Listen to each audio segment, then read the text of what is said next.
You see my resistance bands? Man, listen. I got this thing called like lordosis. I got this deep curve in my back. And also I was in a car accident. I have bilateral carpal tunnel, which has nothing to do with my car accident. But like in my car accident, I got damage to my shoulder and my arms. So if I don't stretch every single day, I legit can't move. So I do these, and then I'll go like this. And then I do reverse crunches. And then I do this. And I do a little shadow boxing thing like Rocky. And then I do some of these. It's so much fun. And then I can like stretch. And then I'll be like, whoa, whoa. I'll be here getting it. Whoa, going like this. Whoa, whoa. And the resistance bands, they come in different like tightnesses. So this is like a medium. I had to get over the fear that it was just gonna like explode. It's like, oh, that's not how resistance bands work. But I really like to do this to stretch my back. Because do you see how it kind of looks like I have a humpback a little bit? I have to be very mindful of my posture and suck my stomach in all through the day. And clench the bits and pieces, you know. I've had 6 babies, so we be doing a lot of... And release. And release. So we go like this. Open up that chest. You know, do a lot of breathing stuff. I also changed my vision board. So if you remember before, I had the girls getting their hair done. I don't want that. I don't want to do that. And then I had the dog there. And then I had the car right there. And one day I was looking at my vision board and I realized that I was being too distracted by material things. So I erased that and I put down the things that are most important.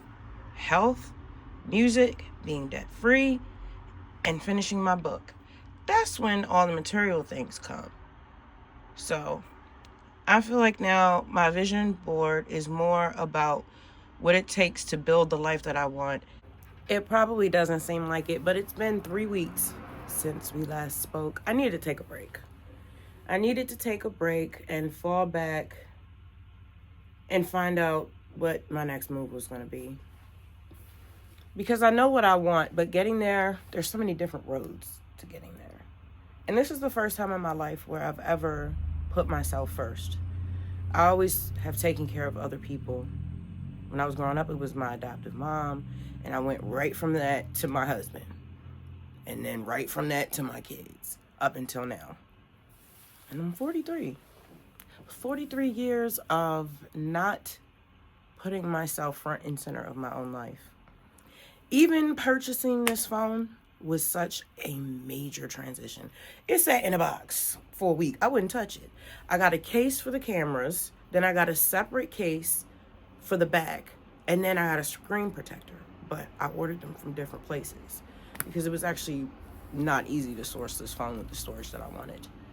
Did you know if you wanted a phone that had 1 terabyte of storage, that's not the one I ended up going with because they wanted a $400 deposit, and baby, you can't go in the store to get it. You have to order it through the mail, which I've had one not so good experience with it because it never showed up, and then it took 2 weeks to get our money back, and we had to ultimately go into the mall anyway. And then this time it came in 48 hours.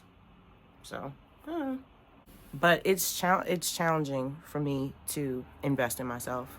But this needed to happen. That new phone sat on the shelf for like 2 weeks. I was afraid to touch it. I was afraid I was going to break it or I wouldn't be able to understand it. I don't know. But slowly, I took it out of the box, and then once the cases got here, shout out to Drop Guys. I used to use OtterBox, but then we were standing outside of Best Buy on the way to the mall 3 years ago. I dropped my phone and the screen cracked. So no to OtterBox. I got my stuff from Drop Guys, and they have a lifelong warranty. So, and the price is pretty much the same because I got it on sale. And so I got the separate casing for the camera from them, which I didn't even know was a thing, that you could get a cover for the camera. I didn't know that. And then I got a separate casing for the back, and when it showed up, I was like, why is there only a back cover? There's no front cover, so I didn't know I had to buy the screen protector separately, whatever. So, oh, let me show you where I got the screen protector from. It's these people called Apoxel, and it's really cool. It's tempered, and they have it in this little contraption, so you just lay your phone in there and then you pull the tab, and yes, it'll put your screen protector on there for you, so you don't have to worry about it being crooked or having bubbles or anything like that. And if you follow the directions, it works. So that was a whole process. And then I just went in there and I erased all the apps and downloaded what I needed to edit, and now here we are. Because I'm not using that as my main phone. I don't even want anybody to know I have this. I have this thing where when I get something nice, I don't want anybody to know about it.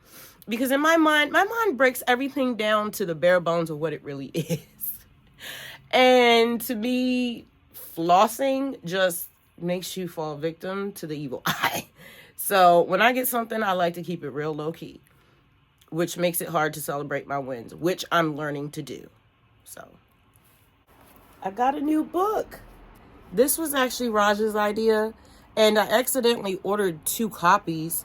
It's so good. It's about the male psyche. It's so good. You've got to read it. And so I've been spending the past 3 weeks reading, praying, trying new recipes, and writing. I've got a book coming out soon, and I've also got merch coming out soon. I've got low-key a clothing line. Nothing serious. Hoodies, a shirt or 2, and aprons. So there's that. And none of this is easy for me. So I have avoidant personality disorder, which I don't think it's a thing, but I guess it's a thing. I've been diagnosed with it, whatever. And I also have bipolar disorder, OCD. Okay, fine. But my thing is, I really do avoid anything that would set me up for rejection. Relationships, y'all know I cut everybody off that I've ever known. I don't talk to anybody but my kids.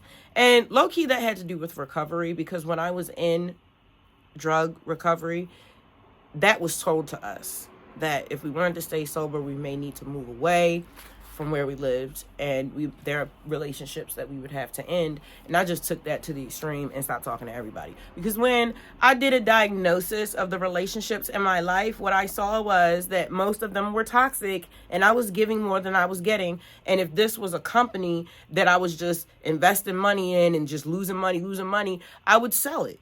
So I cut everybody off to save me. And I don't regret it.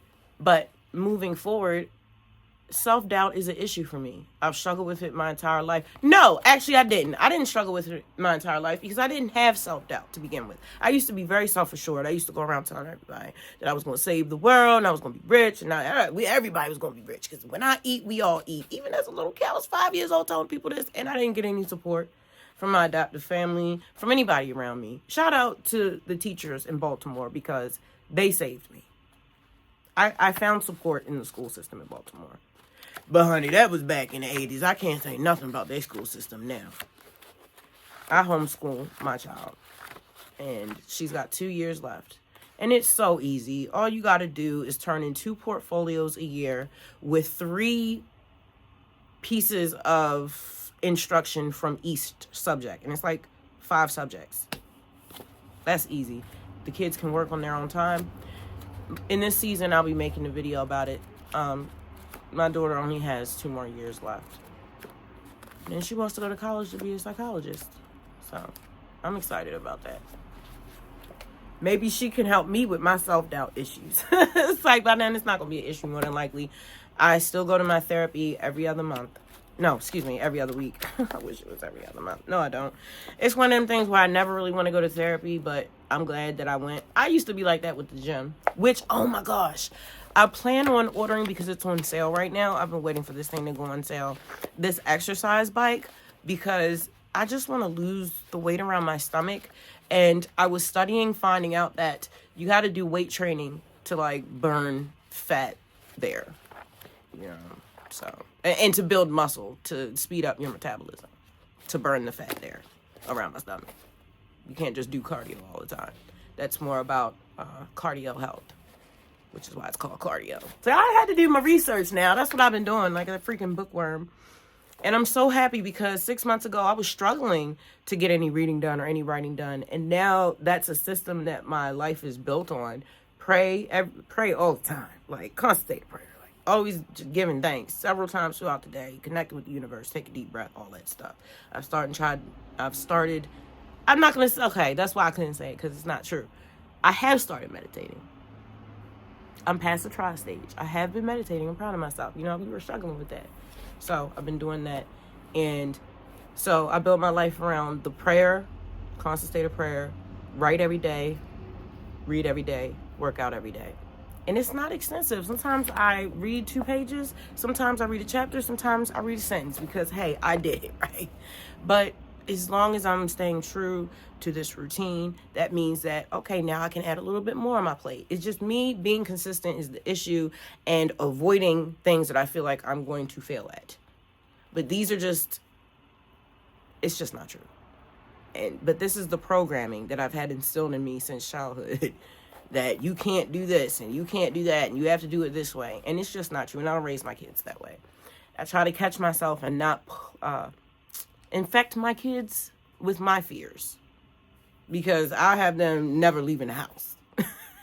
And that's not healthy. They definitely need to leave the house and socialize and be out in the world. But I just want to protect them spiritually. So I do that with prayer and educating them on spiritual things. Prayer, it protects. So that's what I do. But moving forward, my one and only goal is to wake up better than I went to sleep. Saving my money, investing it in my business, and being consistent and staying consistent. Because I want to be proud of myself. I want my kids to be proud of me, but I want to be proud of myself. And that takes work.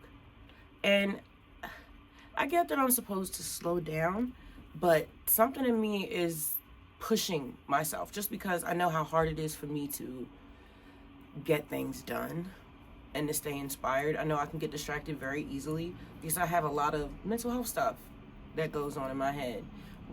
Worrying, trying not to worry, being ashamed of things I've done in the past, trying to prevent me from repeating the past, all those things that I'm working on, childhood trauma stuff, just, deaths, losses, all types of things I'm trying to process while also getting projects done, because it's very overwhelming when you are dealing with sadness and pain, mental torment.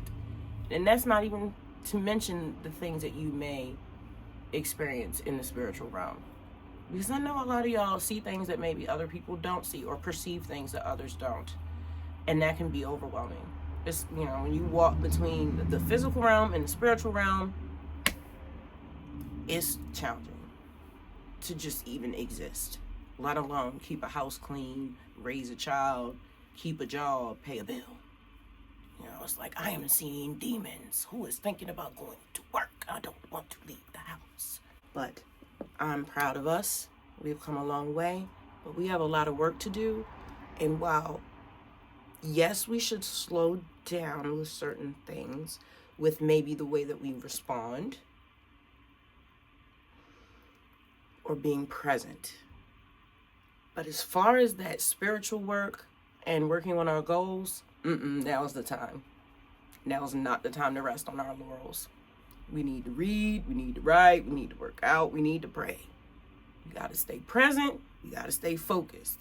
The goal of your future always got to stay in the forefront of your mind. That's how I don't make mistakes, major mistakes. That's how I don't overspend. That's how I don't run my mouth when I'm not supposed to, because I know what I want and it's always right there. And I understand that everything I do and say today is going to affect whether tomorrow even happens. I love you. Thank you so much for spending time with me here in Fury World. If you're interested in more videos about cooking, spirituality, mental health, or single parenting, check out my playlists. If you're interested in checking out my music, it's available on all music streaming platforms worldwide under my artist name, The Fury of Abyss. If you like this video, hit subscribe so that you can be notified when I drop new content, which I do a lot. So make sure you change your notifications if you don't want to hear that ding every single time I drop something. I love you, and I'll catch you in the next episode. Peace.